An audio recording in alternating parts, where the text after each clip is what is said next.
Viewers welcome back in programme. So ਹੁਣ ਆਪਾਂ ਗੱਲਬਾਤ ਕਰਨ ਜਾ ਰਹੇ ਹਾਂ ਚੀਨ ਤੇ ਭਾਰਤ ਦੇ ਹਵਾਲੇ ਨਾਲ ਕਿ ਜਦੋਂ ਦਾ ਚੀਨ ਨੇ ਬ੍ਰਹਮਪੁੱਤਰਾ ਦਰਿਆ ਤੇ ਅੱਗੂ ਡੈਮ ਬਣਾਉਣ ਦਾ ਐਲਾਨ ਕੀਤਾ ਹੈ ਉਦੋਂ ਤੋਂ ਭਾਰਤੀ ਹਾਕਮਾਂ ਦੀ ਜਿਹੜੀ ਨੀਂਦ ਹੈ ਉਹ ਹਰਾਮ ਹੋਈ ਪਈ ਹੈ ਔਰ ਭਾਰਤ ਨੇ ਚੀਨ ਨੂੰ ਕਿਹਾ ਹੈ ਕਿ ਇਸ ਨਾਲ ਉਹਨਾਂ ਭਾਰਤੀ ਸਟੇਟਾਂ ਨੂੰ ਜਿਨ੍ਹਾਂ ਚੋਂ ਬ੍ਰਹਮਪੁੱਤਰਾ ਦਰਿਆ ਗੁਜ਼ਰਦਾ ਹੈ ਸਫਰ करना पेगा। सो इस बारे आप विचार चर्चा करन जा रहे हैं और नाल ही गुरबाणी विचारां दी सांझ तुहाडे नाल पाई जाएगी। सो असीं चाहांगे कि तुसां नाल इसी तरह ही बने रहना। देखण सुनने तुहाडा सब दा बहुत बहुत शुक्रिया जी। डॉक्टर साहब की विचारां ने? देखो हुण तां किसानां दी लहर ने चीन भारत क्लैश दीयां खबरां भी गायब कीतीआं पर फिर दोबारा आ गई। अज चीन फिर दुनिया दीयां वड्डियां खबरां च है और BBC तो लैके सारे इंटरनेशनल नैटवर्क्स ने खबर दी है China become second nation to plant flag on the moon. हुण जिथे माई चरखा लैके बैठी सी चंद्रमा ते चरखे वाली माई, इन्हां ने ब्राह्मणवादियों की कहानी है ऋषि गौतम की कि उन्हें किवें तौलिया मारिया ते किवें वो काला जिहड़ा दाग पिया वो तो ऋषि का वजह तौलिया है। उन्हां दी बड़ी एक फनी कहानी है इस दे उत्ते कि भी ये चंद्रमा नाल की होया।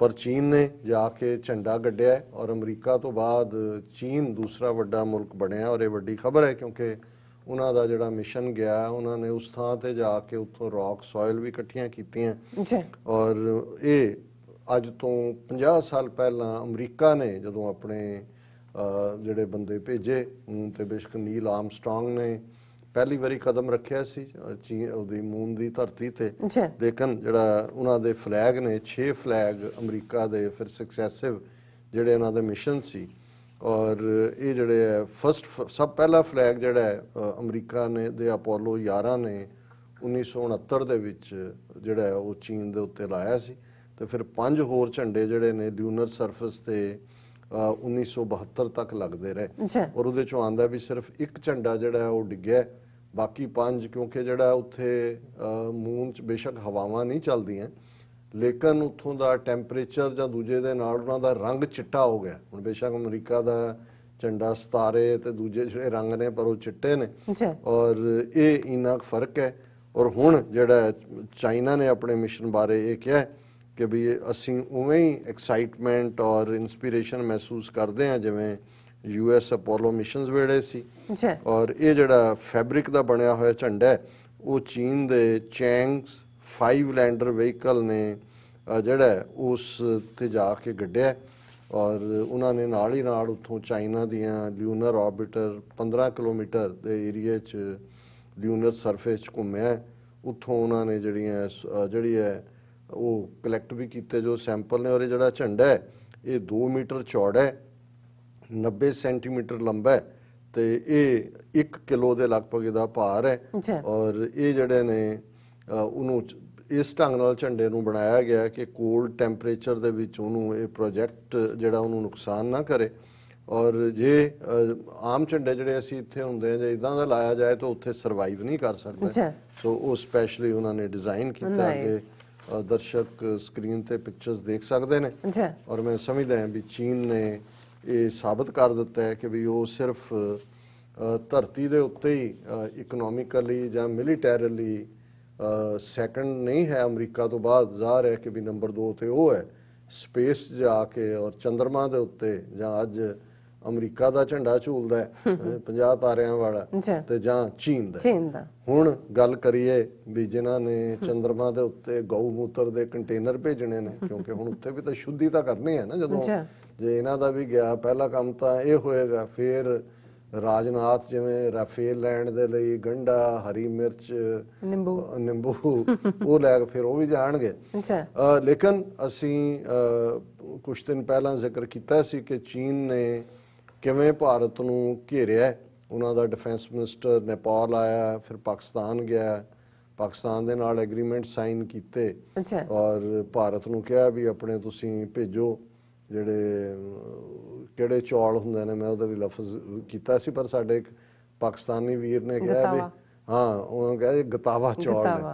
हाँ एक लफ्ज़ जिहड़ा मैं सिक्ख्या हालांकि कई बारी बासमती कहा और उन्होंने एक ने कहा भी इधर असी बासमती कहने फिर मैनू समझ आई भी ये गल ये ज़्यादा ठीक लफ्ज़ है और होएगा भी ਹੁਣ ਜਿਵੇਂ ਬਾਸ ਕਹਿੰਦੇ ਨੇ ਫ੍ਰੈਗਰੈਂਸ ਨੂੰ, ਅੱਛਾ ਮਤਿਆ ਹੁੰਦਾ ਜਿਵੇਂ ਅਸੀਂ ਕਹਿੰਦੇ ਹਾਂ ਰੂਪਮਤੀ, ਜਿਹੜੀ ਬਹੁਤ ਖੂਬਸੂਰਤ ਹੋਏ ਕਿ ਇਹ ਰੂਪਮਤੀ ਹੈ ਨਾ, ਜਾਂ ਜਿਹੜਾ ਬਾਸਮਤੀ ਕਿ ਉਹ ਚਾਵਲ ਜਿਨ੍ਹਾਂ ਦੇ ਜਿਹੜੇ ਖੁਸ਼ਬੂ ਦੇ ਵਿੱਚ ਰੱਤੇ ਹੋਏ ਨੇ, ਮਤੇ ਹੋਏ ਨੇ। ਅੱਛਾ ਸੋ ਉਹਨਾਂ ਦੇ ਉਹ ਤਾਂ ਜਿਹੜੇ ਨੇ ਉਹ ਖਾਂਦੇ ਨੇ ਉਹਨਾਂ ਦੇ ਉਹ ਉਸ ਕਿਸਮ ਦੇ ਗਤਾਵਾ ਚੌਲ। ਲੇਕਿਨ ਚੀਨ ਨੇ ਜਾਂਦੇ ਜਾਂਦੇ ਉਹਨਾਂ ਨੇ ਕਿਹਾ ਜੀ ਗਤਾਵਾ ਚੌਲ ਇੱਧਰ ਭੇਜ ਦਿਓ, ਪਰ ਬ੍ਰਹਮਪੁੱਤਰ ਜਿਹੜਾ ਦਰਿਆ ਹੈ ਉਹਦੇ ਮਿਡ ਸਟਰੀਮ ਦੇ ਉੱਤੇ ਅਸੀਂ ਆਪਣਾ ਹਾਈਡਰੋ ਪਾਵਰ ਪ੍ਰੋਜੈਕਟ ਜਾਂ ਦੂਜੇ ਇਹਨਾਂ ਨੂੰ ਜਿਹੜਾ ਵਕਤ ਪੈ ਗਿਆ। ਪਹਿਲਾਂ ਤਾਂ ਉਹਨਾਂ ਦਾ ਜਿਹੜਾ ਸਪੋਕਸਪਰਸਨ ਉਹਨੇ ਕਿਹਾ ਨਹੀਂ it's not, it has been served. ਜੇ ਹੁਣ ਉਹ ਇੰਡੀਆ ਨੇ ਫਿਰ ਚਾਈਨਾ ਨੂੰ ਕਿਹਾ safeguard rights of lower riparian states India to China, hydel development in Yarlung Zangbo is China's legitimate right, ministry of foreign affairs China. ਅੱਛਾ ਹੁਣ ਇਹ ਜਿਹੜਾ ਬ੍ਰਹਮਪੁੱਤਰ ਹੈ ਉਹਦਾ ਉਸ ਦਰਿਆ ਨੂੰ ਚੀਨ ਵਾਲੇ ਆਪਣੀ ਜ਼ੁਬਾਨ ਦੇ ਵਿੱਚ ਜਿਹੜੇ ਨੇ ਯਾਰਲੁੰਗ ਜ਼ੈਂਗਬੋ ਰਿਵਰ ਕਹਿੰਦੇ ਨੇ। ਉਹਨਾਂ ਨੇ ਕਿਹਾ ਜੀ ਇਹ ਤਾਂ ਸਾਡੀ ਹੈ ਰਿਵਰ, ਸਾਡਾ ਹੱਕ ਹੈ। ਔਰ ਇਹ ਕਹਿ ਰਹੇ ਨੇ ਕਿ ਜੀ ਦੇਖੋ ਜਿਹੜੀਆਂ ਲੋਅਰ ਰਾਈਪੇਰੀਅਨ ਨੇ, India continue to remain engaged with China on its plans to build a massive hydel project on a tributary of river Brahmaputra and has urged Beijing to ensure that the interests of lower riparian states are not harmed। ਚੀਨ ਦੀ ਤੁਸੀਂ timing ਦੇਖੋ ਤੇ ਉਹਨਾਂ ਨੇ India ਨੂੰ message ਦਿੱਤਾ ਹੈ ਕਿ ਭਾਈ ਅਸੀਂ ਜਿਹੜਾ ਹੈ ਉਹ ਵਾਟਰ ਹੁਣ ਐਜ਼ ਏ ਵੈਪਨ ਵਰਤਾਂਗੇ, ਕਿਉਂਕਿ ਜਿਹੜੀ ਬਾਰਡਰ ਦੇ ਉੱਤੇ ਕਿੰਨੇ ਰਾਉਂਡ ਗੱਲਬਾਤ ਦੇ ਇਹਨਾਂ ਦੇ ਹੋਏ। ਔਰ ਹੁਣ ਇਹਨਾਂ ਦੀ ਨਾਲ ਖਬਰ ਲੱਗੀ ਹੋਈ ਹੈ India China border talks stalemated on core issue, ministry of external affairs. ਔਰ ਉਹਨਾਂ ਨੇ ਕਿਹਾ ਜੀ ਕਿ ਜਿਹੜੀ ਗੱਲਬਾਤ ਹੈ ਉਹਨੇ ਜਿਹਨੂੰ ਕਹਿੰਦੇ ਨੇ ਦੈਟ ਹੈਜ਼ ਹਿੱਟ ਦਾ ਵਾਲ, ਕਿ ਵੀ ਉਹਦੇ 'ਚ ਡੈਡਲੌਕ ਆ ਗਿਆ, ਅੱਗੇ ਨਹੀਂ ਹੋਇਆ। ਅਦਰਵਾਈਜ਼ ਤਾਂ ਇਹ ਕਿਵੇਂ ਪੁੱਠੀਆਂ ਛਾਲਾਂ ਮਾਰ ਰਹੇ ਸੀ ਕਿ ਅਸੀਂ ਐਪ ਬੰਦ ਕਰਤੀਆਂ ਚੀਨ ਦੀਆਂ, ਹੁਣ ਇਹ ਕਰਾਂਗੇ, ਨਾਲ ਦੇ ਨਾਲ ਉਹਨਾਂ ਨੂੰ ਚੌਲ ਭੇਜਣ ਤੇ ਆ ਗਏ ਕਿ ਵੀ ਆ ਲਓ ਤੁਸੀਂ, ਅਸੀਂ ਤਿਆਰ ਹੈ। ਤੇ ਉਹਨਾਂ ਨੇ ਨਾਲ ਦੇ ਨਾਲ ਉਹਨਾਂ ਨੇ ਵਾਟਰ ਐਜ਼ ਏ ਵੈਪਨ ਇਸਤੇਮਾਲ ਕੀਤਾ। ਔਰ ਇਧਰੋਂ ਹੁਣ ਇਹ ਜਦੋਂ ਧੱਕਾ ਬਜਾਏ ਉਹਦੇ ਤਾਂ ਅੱਖਾਂ 'ਚ ਅੱਖਾਂ ਪਾ ਕੇ ਦੇਖਣ ਦੀ ਹਿੰਮਤ ਨਹੀਂ ਹੈ। ਤੇ ਇਹ ਜਿਹੜੇ ਵਿਚੋਲੀਆਂ ਤੇ ਦਲਾਲਾਂ ਦੀ ਸਰਕਾਰ ਹੈ ਇਹ ਕੀ ਕਰ ਰਹੀ ਹੈ, ਨਾਲ ਦੀ ਨਾਲ ਹੈ China on mind India to get more submarines and drones, says still searching for MiG-21K pilot Lieutenant Colonel Nishant Singh। ਉਹ ਜਿਹੜਾ ਇਹਨਾਂ ਦਾ ਇੱਕ ਮਿਗ ਡਿੱਗਿਆ, ਇੱਕ ਪਾਇਲਟ ਤਾਂ ਇਜੈਕਟ ਹੋ ਗਿਆ, ਇੱਕ ਗਵਾਚ ਗਿਆ, ਕਹਿੰਦਾ ਉਹਨੂੰ ਵੀ ਲੱਭ ਰਹੇ ਹੈ। ਪਰ ਉਹਨਾਂ ਨੇ ਕਿਹਾ ਜੀ ਕਿ ਵੀ ਇਹ ਚੀਨ ਦਾ ਇੰਨਾ ਵੱਡਾ ਖਤਰਾ ਹੈ, ਅਸੀਂ ਹੁਣ ਹੋਰ ਦੇਖ ਰਹੇ ਹਾਂ, ਅਸੀਂ ਸਬਮੈਰੀਨਸ ਔਰ ਡਰੋਨ ਜਿਹੜੇ ਨੇ ਉਹ ਬਾਏ ਕਰਾਂਗੇ। ਸੋ ਜ਼ਾਹਰ ਹੈ ਕਿ ਇਧਰੋਂ ਇੱਕ ਖੌਫ ਦੇ ਥੱਲੇ ਵਿਚੋਲੀਏ ਉਹਨਾਂ ਨੂੰ ਪੈਸੇ ਦਿਵਾਉਣੇ, ਜਿਵੇਂ 30,000 ਕਰੋੜ ਉਹਨਾਂ ਨੂੰ ਦਿਵਾਇਆ ਆਪਣੇ ਯਾਰ ਨੂੰ ਇਹਨੇ। ਔਰ ਬ੍ਰਹਮਪੁੱਤਰਾ ਨੂੰ ਲੈ ਕੇ ਇੰਨੀਆਂ ਨਾਲ ਦੀ ਨਾਲ ਖਬਰਾਂ ਨੇ। ਈਵਨ ਜਿਹੜਾ ਇਹਨਾਂ ਦਾ ਹਿੰਦੂ ਪ੍ਰੋਮਿਨੈਂਟ ਅਖਬਾਰ ਹੈ ਉਹਦੇ 'ਚ ਹੈ carefully monitoring Brahmaputra amid China dam plan says India. ਔਰ ਉਹਨਾਂ ਨੇ ਕਿਹਾ ਜੀ ਅਸੀਂ ਬਹੁਤ ਧਿਆਨ ਨਾਲ ਦੇਖ ਰਹੇ ਹਾਂ। ਸੋ ਅਸੀਂ ਇਹ ਸਮਝਦੇ ਹਾਂ ਵੀ ਚੀਨ ਦਾ ਇਹ ਤਰੀਕਾ ਹੈ, ਜਦੋਂ ਅਸੀਂ ਹਮੇਸ਼ਾ ਕਹਿੰਦੇ ਵੀ ਉਹ ਬਿਆਨਬਾਜ਼ੀਆਂ ਘੱਟ ਕਰਦੇ ਨੇ, ਕੰਮ ਕਰਕੇ ਦਿਖਾ ਦਿੰਦੇ ਨੇ। ਉਧਰੋਂ ਉਹਨਾਂ ਨੇ ਮੂਨ ਦੇ ਉੱਤੇ ਝੰਡਾ ਲਾ ਦਿੱਤਾ, ਇਧਰੋਂ ਬ੍ਰਹਮਪੁੱਤਰਾ ਤੇ ਡੈਮ ਦੀ ਗੱਲ ਕਰ ਦਿੱਤੀ, ਉਧਰੋਂ ਇੰਡੀਆ ਤੋਂ ਗਤਾਵਾ ਚੌਲ ਵੀ ਮੰਗਵਾ ਲਏ, ਬਾਰਡਰ ਤੇ ਵੀ ਕਹਿ ਦਿੱਤਾ ਕਿ ਬਈ ਇੱਥੇ ਹੀ ਟਿਕੇ ਰਹੋ। ਹੁਣ ਜਿਹੜਾ 50,000 60,000 ਬਿਠਾਇਆ ਇਹਨਾਂ ਨੂੰ ਤੁਸੀਂ ਠੰਡ ਦੇ ਵਿੱਚ ਮਰਨ ਦਿਓ ਇੱਥੇ, ਵੀ ਸਾਡੇ ਤਾਂ ਬੈਠੇ ਨੇ ਗਰਮ ਤੰਬੂਆਂ 'ਚ ਬੈਠੇ ਨੇ, ਨਾਲੇ ਉਹ ਗਰਮ ਰੋਟੀ ਖਾ ਰਹੇ, ਹੌਟ ਨਾਲੇ ਉਹਨਾਂ ਨੂੰ ਦਿਖਾ ਕੇ ਸਨੇਕ ਡਿਸ਼ ਖਾ ਰਹੇ ਹੋਣਗੇ, ਸਪੈਸ਼ਲ ਡੈਲੀਕੇਸੀ।